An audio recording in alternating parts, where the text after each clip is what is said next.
Bom dia, irmãos. Faz tempo que não nos vemos, não é? Faz tempo também que não temos um encontro presencial das nossas células.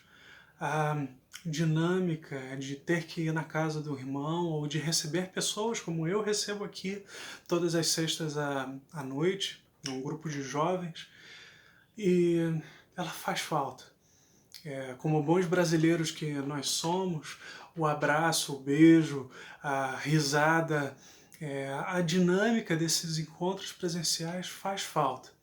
Assim como o talento culinário dos irmãos para fazer um bolo, os salgados, faz falta, não é? Então, vamos preservar os nossos estômagos, fazer um regime agora para depois. Não, peraí, não é por aí. Essa essa dinâmica faz falta e em um determinado momento nós vamos voltar a ter, que será breve. Enquanto isso não acontece, nós vamos nos reinventando, encontrando maneiras antigas e novas de manter o contato com os nossos irmãos. A minha célula, por exemplo, tem mantido encontros semanais através de uma plataforma, um aplicativo de ligação virtual, onde podemos nos ver e manter contato e compartilhar uma palavra com o estudo da semana, compartilhar pedidos de orações, agradecimentos, e essa tem sido a dinâmica dos nossos encontros semanais, o que não impede um telefonema, um bate-papo, um telefonema, gente, é algo que quase se perdeu no passado. E hoje, quando a gente recebe, quão bem nos faz ouvir a voz de uma pessoa e ter esse contato. Sobre esse reinventar, temos procurado, através dessa conta no YouTube, manter um pouco da dinâmica que tínhamos no nosso encontro presencial na igreja. Nos domingos à noite, a partir das 6 horas, temos mantido o nosso encontro de louvor e adoração junto com a palavra. E também, nos domingos de manhã, temos o compartilhado do estudo das células durante a semana. Eu vou admitir que para mim é uma dinâmica nova, que eu estou me adaptando em como gravar uma mensagem. E nesse caso, que vai ser exibida no dia 31, no domingo, referente ao período do dia 31 do 5 até o dia 6 do 6 de junho, como continuidade ao estudo das células que estamos tendo durante o mês de maio. E sobre o tema que nós temos abordado, ele é sobre gotas de sabedoria. É um estudo feito pelo pastor Marco Guimarães sobre o livro de Provérbios.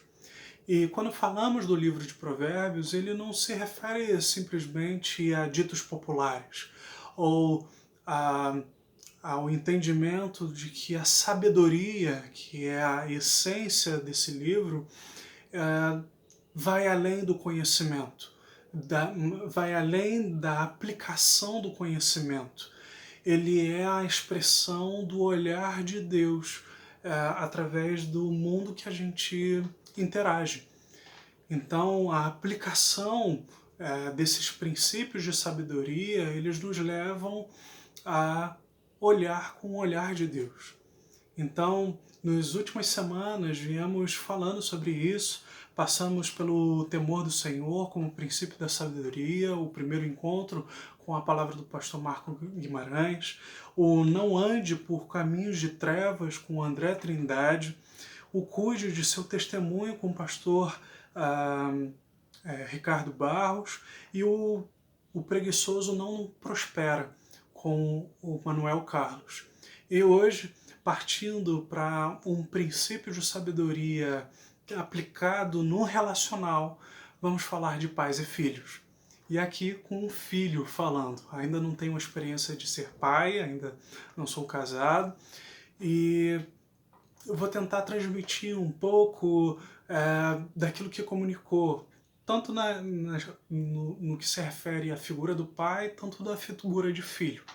Então vamos lá a Provérbios 1:8. Provérbios 1:8, Eu vou ler aqui na versão NVI, a Nova Tradução Internacional. Ela diz o seguinte: ouça, meu filho, a instrução de seu pai, e não desprezes o ensino de sua mãe.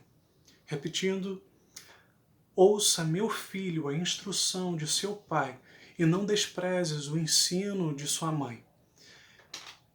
Esse provérbio, esse versículo, ele começa com um imperativo. Dependendo da sua tradução, ele vai dizer somente ouve, filho meu. Ou na NVI, ele vai trazer ouça, meu filho. Ele está aqui no imperativo porque a tradução original, ele também, chamar, do hebraico chamar, ele também traz o significado de ouça com atenção, ou ouça com interesse.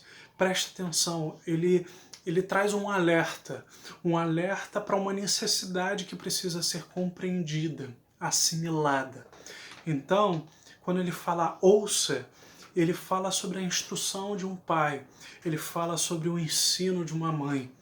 E a instrução e o ensino, ele é expresso por alguém que tem experiência, através dos anos que passaram, foi obtido conhecimento, as experiências da vida vivida, e que procura ser transmitida com amor ao seu filho. Então, ao mesmo tempo que temos o ouça, meu filho, que é algo que precisa ser feito, é um pedido, é algo que é comunicado e anseia ser recebido, temos o não desprezes. A segunda parte da oração desse versículo, né, a oração da frase, nós temos não desprezes. E o não desprezes aqui, o que não deve ser feito, ele vai além de ferir os sentimentos do pai ou da mãe, no caso. Ele toca na necessidade de não ferir um princípio, um mandamento de Deus, que é honrar pai e mãe. E quando que fala na Bíblia, na primeira vez que fala nesse mandamento? Temos lá em Êxodo 20, 12, que diz o seguinte: honra o teu pai e tua mãe, para que se prolonguem os teus dias na terra que o Senhor teu Deus te dá. Em Deuteronômio 5,16, ele vai... o autor do Pentateuco, Moisés, ele vai registrar um desses 10 mandamentos, incluindo que para que se prolonguem os teus dias e para que te vá bem na terra. Ou seja, bem-aventurado, você será feliz, você será bem-sucedido se você honrar o seu pai e sua mãe. E temos aqui o registro do primeiro mandamento com promessa. Ele acompanha uma promessa. Se você cumprir esse mandamento, você também receberá uma promessa. E falando de honrar pai e mãe, o que seria honrar? Pensa um pouquinho. O que é honrar? Quando falamos de honrar a Deus, estamos glorificando o nome de Deus, estamos exaltando o nome de Deus. Mas quando honramos alguém, estamos falando de demonstrar respeito, de mostrar uma estima elevada por uma pessoa. Entre outras palavras, é um zelo generoso, mas que não chega a ser uma bajulação de uma pessoa.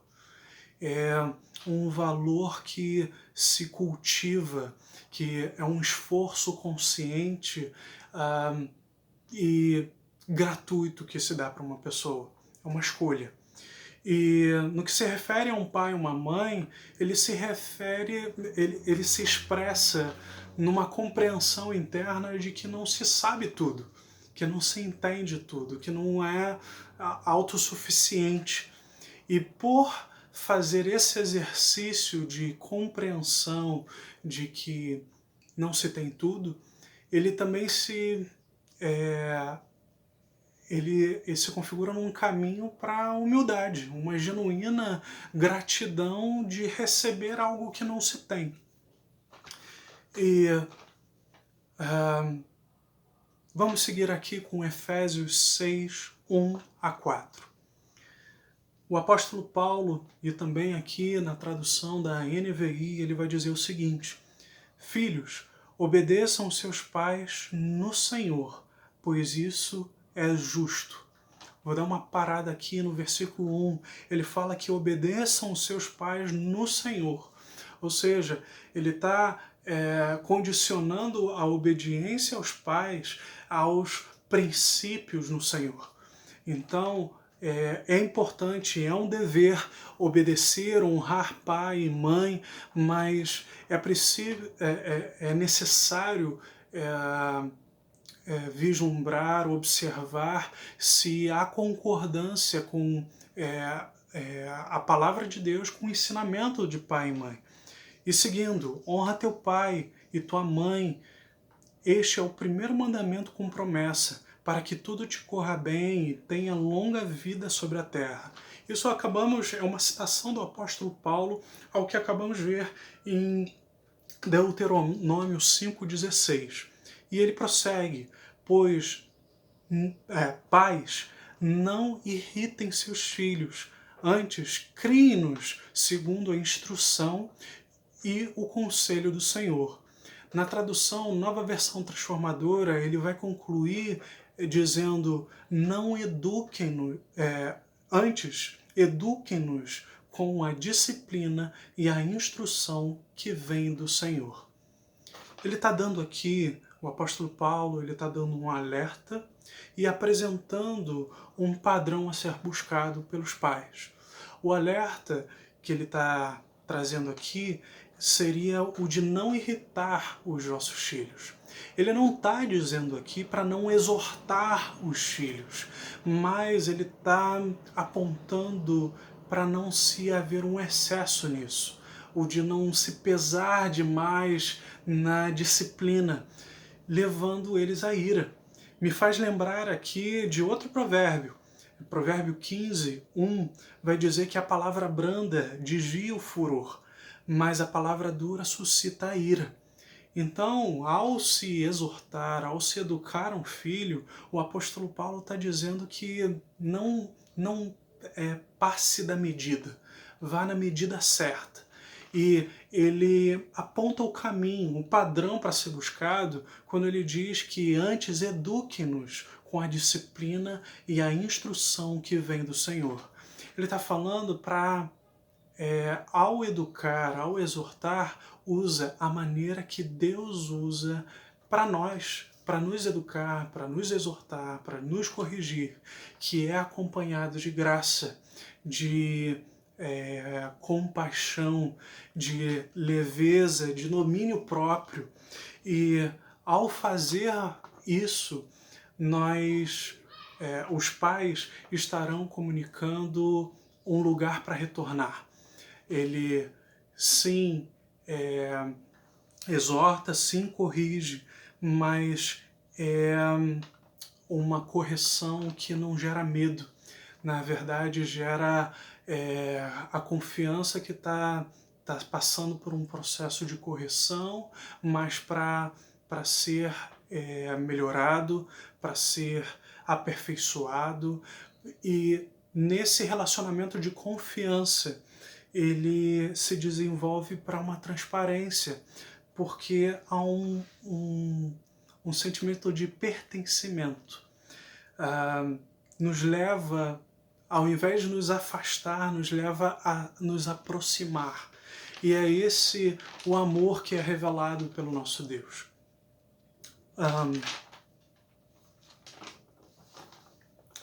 Chegando ao final, algo que vai ser abordado nos nossos encontros durante a semana, queria assim meditar com vocês sobre a nossa realidade. Como é que tem sido o nosso relacionamento com os nossos pais? Pais, como que tem sido o relacionamento com os filhos? Será que nós temos procurado ser intencionais no tempo que passamos juntos? Será que nós temos nos isolado demais, procurado seguir o dia a dia? Isso se refere também a esse período de quarentena que temos passado.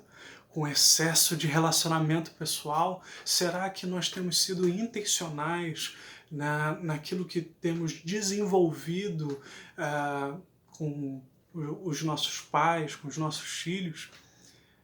Pense um pouco.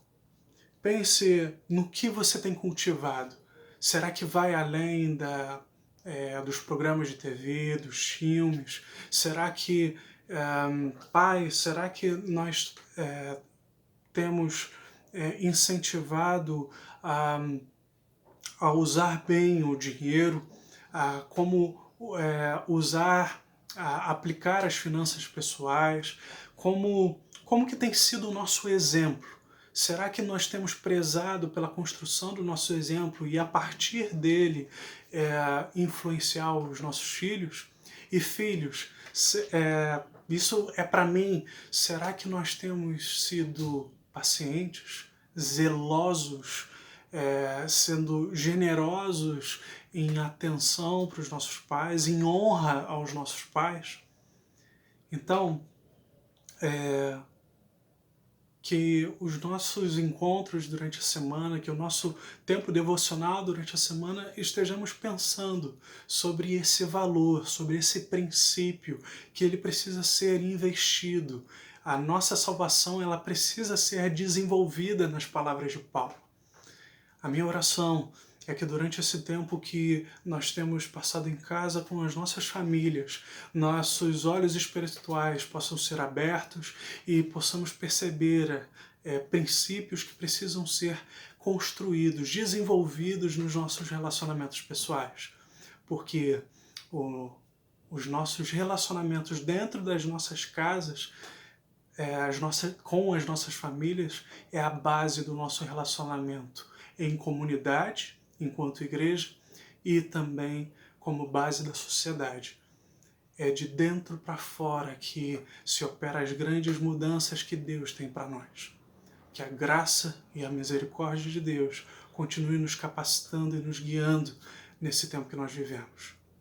Deus te abençoe.